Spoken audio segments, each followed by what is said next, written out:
भक्तगणों, आज आपको दुर्गा जी के पाठ में 7वां अध्याय चंड और मुंड का वध के बारे में बताऊंगा।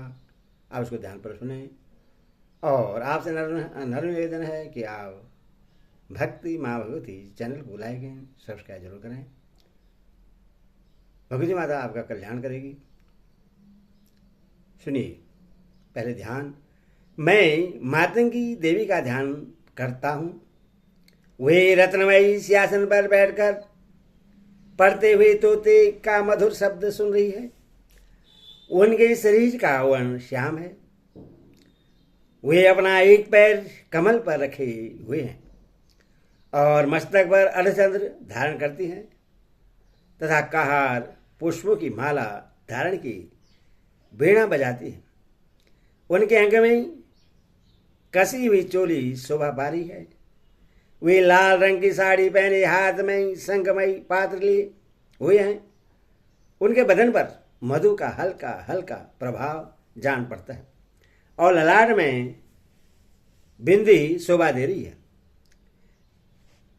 ऋषि कहते हैं, तदंतर शुंभ की आज्ञा पाकर वे चंड मुंड आदि दैत्य चतुरंगिनी सेना के साथ अस्त्र शस्त्रों से सुसज्जित हो चल दिए। फिर गिरिराज हिमालय की सुवर्णमय ऊंचे शिखर पर पहुंचकर उन्होंने सिंह पर बैठी देवी को देखा।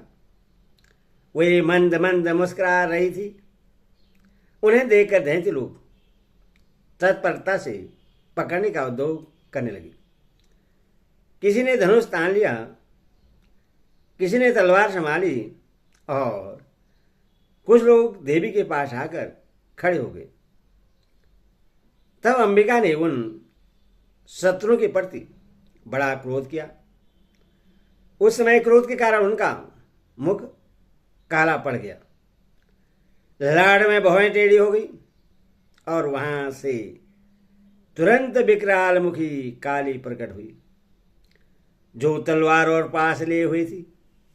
वे विचित्र खंडभाग धारण किए और चीते के चर्म की साड़ी पहने नर मुंडू की माला से विभूषित थी। उनके शरीर का मांस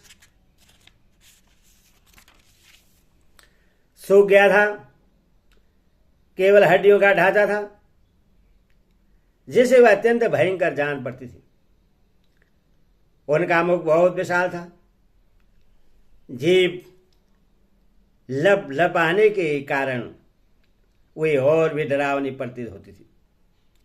उनकी आंखें भीतर को धसी हुई और कुछ लाल थी। वे अपनी भयंकर गर्जना से संपूर्ण दिशाओं को गुजार रही थी, बड़े बड़े दैत्यों का वध करती हुई। वे कालिका देवी बड़े वेग से दैत्यों की उस सेना पर टूट पड़ी और उन सबको भस्म करने लगी। वे पार्श्व रक्षकों, अंकुशधारी महावतों, योद्धाओं और घंटा सहित कितने ही हाथियों को एक ही हाथ से पकड़कर मोह में डाल लेती थी। इसी प्रकार घोड़े, रथ और सारथी के साथ रथी सैनिकों को मोह में डालकर वे उन्हें बड़े भयानक रूप से चबा डालती थी। किसी के बाल पकड़ लेती, किसी का गला दबा देती, किसी को पैरों से कुचल डालती और किसी को छाती के धक्के से गिराकर मार डालती थी। वही असुरों के छोड़े हुए बड़े बड़े अस्त्र शस्त्र मोह में पकड़ लेती और रोष में भरकर उनको दांतों से पीस डालती थी। काली ने बलवान एवं दुरात्मा दैत्य की वह सारी सेना रौद डाली, खा डाली और कितनों को मार भगाया। कोई तलवार के घाट उतारे गए, कोई खंडवाग से पीटे गए और कितने ही असुर धातु के अग्रभाग से कुचले जाकर मृत्यु को प्राप्त हुए। इस प्रकार देवी ने असुरों की उस सारी सेना को क्षण भर में मार गिराया। यह देख चंड उन अत्यंत भयानक काली देवी की ओर दौड़ा तथा महादेव मुंड ने भी अत्यंत भयंकर बाणों की वर्षा से तथा हजारों बार चलाए हुए चक्रों से उन भयानक नेत्रों वाली देवी को आशाजित कर दिया। वह अनेकों चक्र देवी के मुख में समाते हुए ऐसे जान पड़े मानो सूर्य के बहुतरे मंडल बादलों के उदर में प्रवेश कर रहे हों। तब भयंकर गर्जना करने वाली काली ने अत्यंत रोष में भरकर विकट अट्टहास किया।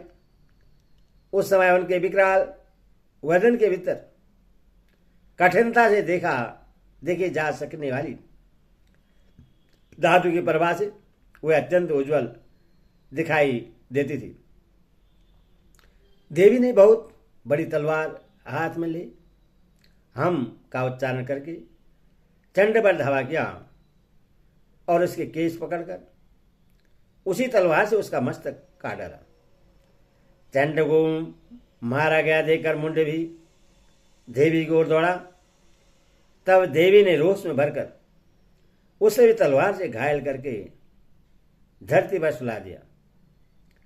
महापराक्रमी चंड और मुंड को मारा गया देख मरने से बचे हुए बाकी सेना भय से व्याकुल हो चारों ओर भागी। तदंतर काली ने चंड और मुंड का मस्तक हाथ में ले चंडिका के पास जाकर प्रचंड अट्टहास करते हुए कहा, देवी, मैंने चंड और मुंड नामक इन दो महापशु को तुम्हें भेंट किया है। अब युद्ध यज्ञ में तुम शुंभ और निशुंभ का स्वयं ही वध करना। ऋषि कहते हैं वहां लाए हुए उन चंडमुंड नामक महादैत्य को देखकर कल्याणमयी चंडी ने काली से मधुर वाणी में कहा, देवी, तुम चंड और मुंड को लेकर मेरे पास आई हो, इसलिए संसार में चामुंडा के नाम से तुम्हारी ख्याति होगी। इस प्रकार मार्कंडेय पुराण की मैं सर्वाणी मनवंतरी की कथा के अंतर्गत देवी महात्म्य में चंड मुंड वध नामक 7वां अध्याय पूरा हुआ। बोल दुर्गे माता की जय, भगवती माता की जय, महामाया की जय।